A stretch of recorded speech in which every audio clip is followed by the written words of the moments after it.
नमस्कार दोस्तों, TET classes with Sneha में आपका बहुत बहुत स्वागत है। दोस्तों आज की क्लास में CTET paper first to fifth के लिए ईवीएस पर्यावरण अध्ययन का 12 जनवरी 2022 का पेपर सॉल्व करेंगे। आइए क्लास शुरू करते हैं। क्लास शुरू करने से पहले यदि आप चैनल पर नए हैं तो चैनल को सब्सक्राइब करिएगा, वीडियो अच्छी लगे तो लाइक और शेयर करिएगा। स्क्रीन पर पहला क्वेश्चन है, पूर्व काल से भारत में उगाए जाने वाले फल या सब्जी हैं। राइट आंसर होगा आम एवं केला। आम और केला पूर्व काल से भारत में उगाए जाने वाले फल हैं। नेक्स्ट क्वेश्चन है, एलेक्सा केरल में रहता है, वह अपने घर के आंगन में निम्नलिखित में से क्या उगाता होगा। निम्नलिखित में से क्या उगाता होगा, क्या उगाता होगा दोस्तों। राइट आंसर होगा नारियल एवं टैपियोका। नारियल एवं टैपियोका केरल में घर के आंगन में उगाए जाते हैं। फर्स्ट ऑप्शन राइट आंसर होगा। एलेक्सा केरल में रहता है, वह अपने घर के आंगन में नारियल एवं टैपियोका उगाता होगा। नेक्स्ट क्वेश्चन है, जंतु एवं कीड़े जो अपने समूह के अन्य सदस्यों को गंध से ढूंढते हैं। राइट आंसर होगा चींटी, मधुमक्खी, रेशम का कीड़ा। मधुमक्खी, चींटी, रेशम का कीड़ा अपने समूह के अन्य सदस्यों को गंध से ढूंढते हैं। नेक्स्ट क्वेश्चन है, शबाना अपने पिताजी को यातायात के लिए खनिज तेल आधारित ईंधनों की बचत के लिए सुझाव देती है और उसके पिताजी खुशी खुशी उसकी स्वीकृति देते हैं। वे निम्न में से किन साधनों को जानने के लिए प्राथमिकता देंगे। राइट आंसर होगा साइकिल एवं मेट्रो रेल। साइकिल बिना ईंधन के चलती है, मेट्रो रेल बिजली द्वारा संचालित होती है। नेक्स्ट क्वेश्चन है,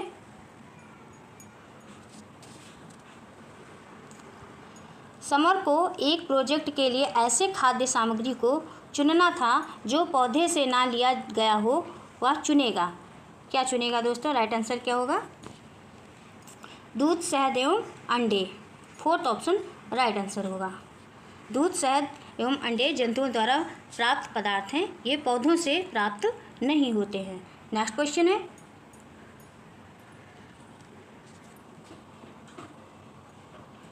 एक लोहार निम्न में से किन चीज़ों को बनाता है। किन चीज़ों को बनाता है। राइट आंसर होगा खुरपी, आरी, कुल्हाड़ी। लोहे का काम करने वाले, उससे निर्मित सामान बनाने वाले व्यक्ति को लोहार कहा जाता है। खुरपी, आरी तथा कुल्हाड़ी लोहार द्वारा बनाए जाते हैं, इसलिए एक लोहार खुरपी, आरी, कुल्हाड़ी चीज़ों को बनाता है। नेक्स्ट क्वेश्चन है, एक माँ को अपने बेटे के लिए घर के अंदर खेले जाने वाले खेलों को चुनना है क्योंकि वह बाहर नहीं जा सकता, वह निम्न में से चुनेगी। राइट आंसर क्या होगा दोस्तों। सेकंड ऑप्शन कैरम बोर्ड, शतरंज, ताश।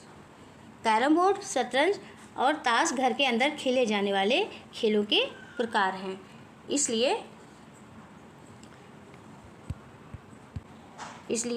एक माँ को अपने बेटे के लिए घर के अंदर खेले जाने वाले खेलों को चुनने के लिए कैरम बोर्ड, शतरंज, ताश चुनना चाहिए।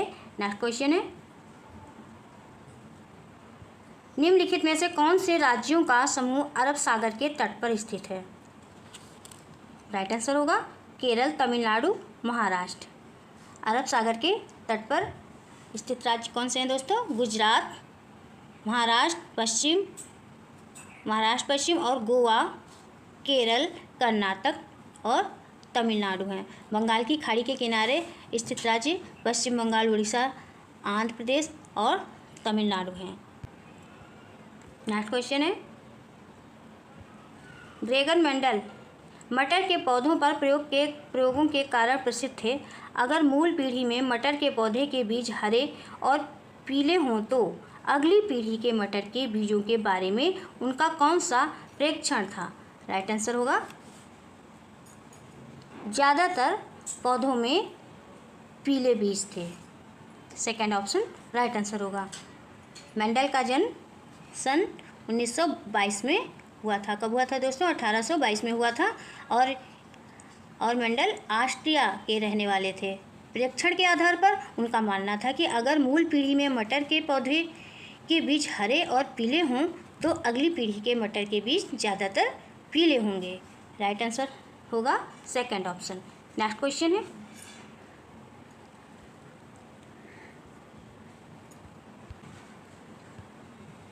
निम्न में से कौन से पदार्थ पानी में घुलते हैं? राइट आंसर होगा चीनी, सिरका, नमक। ये तीनों ही पदार्थ पानी में घुलते हैं। चीनी, सिरका और नमक जल में घुलनशील हैं। नेक्स्ट क्वेश्चन है,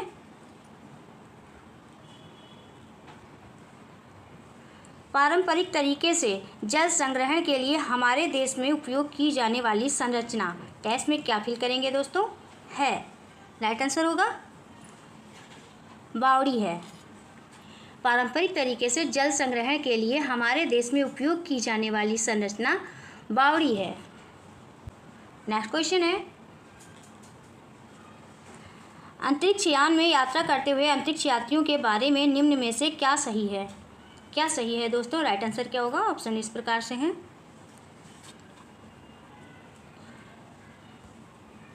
राइट आंसर होगा थर्ड ऑप्शन।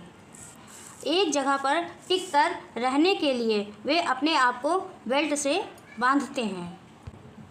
अंतरिक्ष में एक जगह पर टिक कर रहने के लिए खुद को बेल्ट से बांधना पड़ता है। नेक्स्ट क्वेश्चन है,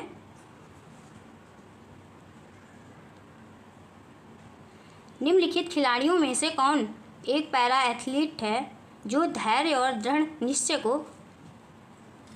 के प्रतीक हैं? राइट आंसर क्या होगा दोस्तों? Deepa Malik. Fourth option right answer होगा। दीपा मलिक एक भारतीय पैरा एथलीट है जो धैर्य और दृढ़ निश्चय की प्रतीक हैं। इन्होंने वर्ष 2016 रियो ओलंपिक में शॉर्ट पुट में सिल्वर मेडल प्राप्त किया था। नेक्स्ट क्वेश्चन है, नगरकोल एक्सप्रेस अहमदाबाद से 23/11/2020 को 11:50 पर छोड़ती है और कोझीकोड 24/11/2020 को 17:45 पर पहुंचती है। ट्रेन उस दूरी को तय करने के लिए कितना समय लेती है? कितना समय लेती है दोस्तों? राइट आंसर होगा 29 घंटे 55 minute. Fourth option right answer होगा। नेक्स्ट क्वेश्चन है, हरप्रीत अपने परिवार के साथ पंजाब, बिहार एवं महाराष्ट्र की एक यात्रा पर गई थी एवं उन राज्यों के कला कार्य को संग्रह किया। हरप्रीत के संग्रह को नीचे दिए गए विकल्पों से चुनिए। राइट आंसर होगा फोर्थ ऑप्शन, फुलकारी, मधुबनी, वर्ली। पंजाब राज्य में फुलकारी कार्य संग्रह है और बिहार में मधुबनी, महाराष्ट्र में वर्ली। नेक्स्ट क्वेश्चन है,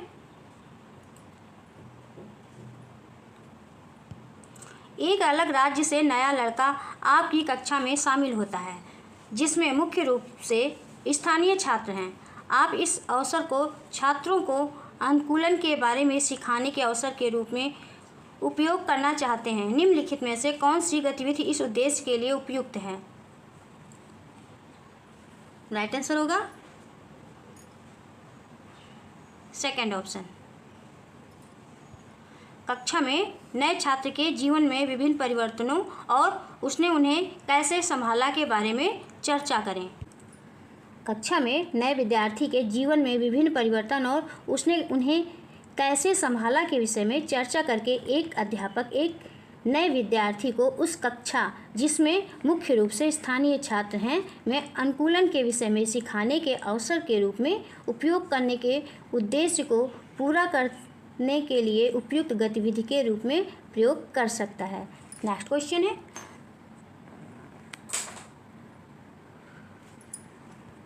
निम्नलिखित में से वीडियो कॉन्फ्रेंसिंग ऐप की कौन सी विशेषता सबसे अच्छे तरीके से प्रदर्शित कर सकती है कि बिना बोले संचार कैसे किया जा सकता है? राइट आंसर क्या होगा दोस्तों? थर्ड ऑप्शन राइट आंसर होगा चैट में GIF। चैट में GIF के द्वारा वीडियो कॉन्फ्रेंसिंग ऐप सबसे अच्छे तरीके से यह प्रदर्शित कर सकता है कि बिना बोले संचार कैसे किया जाता है। GIF एक चलता हुआ इमोजी होता है जिसमें छोटे से वीडियो को देखने का अनुभव प्राप्त होता है।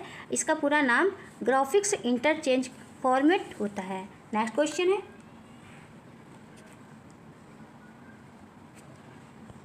निम्नलिखित में से कौन सा अभ्यास संरचनावादी दृष्टिकोण से सबसे अधिक मेल खाता है? राइट आंसर होगा फर्स्ट ऑप्शन, नदी के पानी के रंग से उसमें मौजूद प्रदूषकों की पहचान करना। नदी के पानी के रंग से उसमें मौजूद प्रदूषकों की पहचान करना यह अभ्यास संरचनावादी दृष्टिकोण से सबसे अधिक मेल खाता है। संरचनावादी दृष्टिकोण विद्यार्थी को सक्रिय अधिगमकर्ता के रूप में देखता है जो ज्ञान का स्वयं सृजन करते हैं। नेक्स्ट क्वेश्चन है, निम्नलिखित में से कौन सा उदाहरण सक्रिय शिक्षण में व्यस्त छात्रों का सर्वश्रेष्ठ उदाहरण है? राइट आंसर होगा फर्स्ट ऑप्शन, छात्र जोड़ियों में पारंपरिक शिल्प के पतन के शिल्पकारों की आजीविका पर पड़ने वाले प्रभाव पर चर्चा करते हैं। यह उदाहरण सक्रिय शिक्षण अधिगम प्रक्रिया में व्यस्त छात्रों का सर्वश्रेष्ठ उदाहरण प्रस्तुत करता है। नेक्स्ट क्वेश्चन है, पानी की उपलब्धता पर एक पाठ के संबंध में निम्नलिखित में से कौन सा प्रमाणित कार्य होगा? राइट आंसर क्या होगा दोस्तों? फर्स्ट ऑप्शन राइट आंसर होगा, छात्रों को अपने परिवार के साथ चर्चा कर पानी के संरक्षण के लिए कुछ आदतें बदलने के लिए कहना। यह एक प्रमाणित कार्य होगा। निकट भविष्य के जल से संबंधित समस्याओं से बचने के लिए जल संरक्षण द्वारा ही जल को बचाया जा सकता है। नेक्स्ट क्वेश्चन है,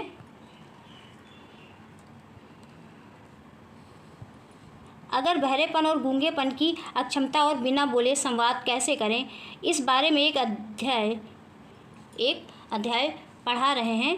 एक बच्चा पूछता है, हम सब बोल सकते हैं तो हम इसे EVS में क्यों पढ़ रहे हैं? निम्नलिखित में से कौन सा उत्तर EVS में पाठ को सीखने के प्रयोजन का सबसे अच्छा वर्णन करेगा? राइट आंसर क्या होगा दोस्तों? ऑप्शन इस प्रकार से हैं,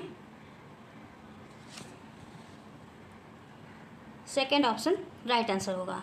हम सभी की अलग अलग क्षमताएं और बाधाएं होती हैं। कुछ लोगों के पास चुनौती होती है जहां वे सुन या बोल नहीं सकते। हमें यह समझने की ज़रूरत है कि उनके पास कैसे संवाद किया जाए और समावेशी कैसे बने। ग्लोब जैसी नजर आई।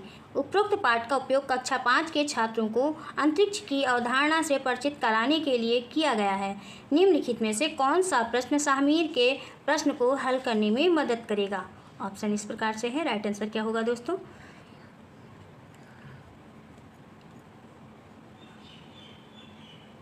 फर्स्ट ऑप्शन राइट आंसर होगा। यदि आप सूर्य, चंद्रमा और तारों के कटआउट बनाते हैं तो आप उन्हें कहाँ रखेंगे? यह प्रश्न शाहमीर के प्रश्न को हल करने में सहायता करेगा, साथ ही बच्चों के विश्लेषणात्मक कौशल चिंतन के विकास को भी प्रोत्साहित करेगा। नेक्स्ट क्वेश्चन है, निम्नलिखित में से कौन सा शैक्षिक उद्देश्य नदी पर बनाए गए बांध विषय के लिए विशिष्ट, मापने योग्य और प्राप्य है? राइट आंसर होगा, छात्र उन नकारात्मक प्रभावों को सूचीबद्ध करेंगे जिनका बांधों के निर्माण के दौरान मानव बस्तियों को सामना करना पड़ता है। सेकंड ऑप्शन राइट आंसर होगा, छात्र उन नकारात्मक प्रभावों को सूचीबद्ध करेंगे जिनका प्रभाव बांधों के निर्माण के समय मानव बस्तियों पर पड़ता है, साथ ही उन्हें किस प्रकार अपने घर को छोड़कर किसी दूसरे स्थान पर दोबारा बसने के लिए जाना पड़ता है। इस प्रकार के शैक्षिक उद्देश्य नदी पर बनाए गए बांध विषय के लिए विशिष्ट, नापने योग्य और प्राप्य हैं। नेक्स्ट क्वेश्चन है,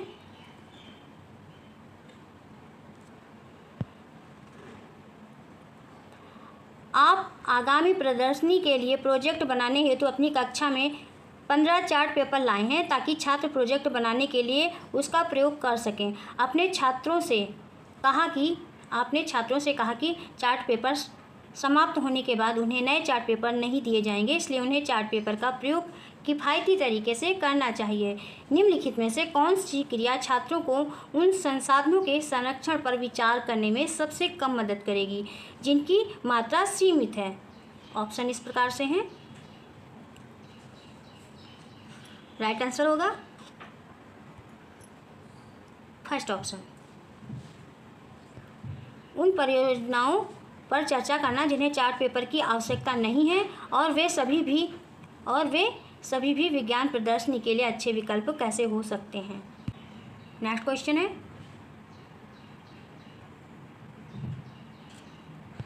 प्रयोग में हम विशिष्ट निष्कर्ष प्राप्त कर पाते हैं। प्रयोग के उपयोग से विशिष्ट निष्कर्ष प्राप्त करने का निम्नलिखित में से कौन सा सर्वश्रेष्ठ उदाहरण है? राइट आंसर होगा आसपास के तापमान और पानी के वाष्पीकरण के बीच के संबंध को समझना। यह सर्वश्रेष्ठ उदाहरण प्रस्तुत करता है कि प्रयोग के उपयोग से विशिष्ट निष्कर्ष प्राप्त किए जा सकते हैं। नेक्स्ट क्वेश्चन है, आनुवांशिक और अर्जित लक्षण विषय आरंभ करने के लिए शुरुआत के रूप में निम्नलिखित में से कौन सा कथन सबसे अधिक प्रासंगिक होगा? राइट आंसर होगा, क्या आप अपने माता पिता के बीच कोई समानता पाते हैं? यह कथन आनुवांशिकी और अर्जित लक्षण विषय आरंभ करने के लिए शुरुआत के रूप में सबसे अधिक प्रासंगिक होगा। जीव विज्ञान की वह शाखा जिसके अंतर्गत आनुवांशिकता और जीवों की विभिन्नताओं का अध्ययन किया जाता है, आनुवांशिकी जेनेटिक्स कहलाती है। नेक्स्ट क्वेश्चन है, शैक्षिक उद्देश्य छात्र फसलों द्वारा खरपतवारों के प्रभाव के बारे में बता सकेंगे। निम्नलिखित में से कौन सा प्रश्न दिए गए शैक्षिक उद्देश्य का सबसे अच्छी तरह से परीक्षण करता है? ऑप्शन इस प्रकार से हैं। राइट आंसर क्या होगा दोस्तों? फोर्थ ऑप्शन राइट आंसर होगा। उर्वरक के उपयोग के बावजूद पौधों की वृद्धि रुकने का क्या कारण हो सकता है? यह प्रश्न दिए गए शैक्षिक उद्देश्य अर्थात छात्र फसलों पर खरपतवारों के प्रभाव के बारे में बता सकेंगे के संबंध में शैक्षिक उद्देश्य का सबसे अच्छी तरह से परीक्षण करता है। नेक्स्ट क्वेश्चन है, एक शिक्षक एक ऑनलाइन संसाधन का उपयोग करता है जो प्राकृतिक आपदाओं जैसे ज्वालामुखी, भूकंप, भूस्खलन आदि पर एनिमेटेड वीडियो प्रदान करता है। निम्नलिखित में से क्या समझने के लिए पाठ्यपुस्तकों और अन्य स्रोतों की तुलना में इस संसाधन का उपयोग सबसे बेहतर है? राइट आंसर होगा इन घटनाओं के कारण। एक शिक्षक एक ऑनलाइन संसाधन का उपयोग करता है जो प्राकृतिक आपदाओं जैसे ज्वालामुखी, भूकंप, भूस्खलन आदि पर एनिमेटेड वीडियो प्रदान करता है। इस संसाधन का सबसे बेहतर उपयोग इन घटनाओं के कारणों को समझने में पाठ्यपुस्तक और अन्य स्रोतों से बेहतर तरीके से किया जा सकता है। नेक्स्ट क्वेश्चन है, शिक्षक खाद्य परीक्षण की अवधारणा सिखाना चाहता है। निम्नलिखित में से कौन सी खाद्य सामग्री इस अवधारणा को समझने के लिए सबसे उपयुक्त है? राइट आंसर होगा मुरब्बा। मुरब्बा खाद्य परीक्षण की अवधारणा को सिखाने और समझने में सबसे उपयुक्त खाद्य सामग्री है। नेक्स्ट क्वेश्चन है, सुश्री देवज्योति समुदाय से प्राप्त उदाहरणों का प्रयोग करते हुए पर्यावरण में चीज़ों की अन्योन्याश्रयता का विचार सिखा रही है। निम्नलिखित में से कौन सा उदाहरण इस धारणा को समझाने के लिए सबसे उपयुक्त है? राइट आंसर होगा एक किराने की दुकान का उदाहरण इस अवधारणा को समझाने के लिए सबसे उपयुक्त होगा। बस दोस्तों, आज की क्लास में इतना ही। यदि आपको क्लास अच्छी लगी हो तो वीडियो को लाइक और शेयर जरूर करें। मिलते हैं नेक्स्ट क्लास में। Thank you for watching this video.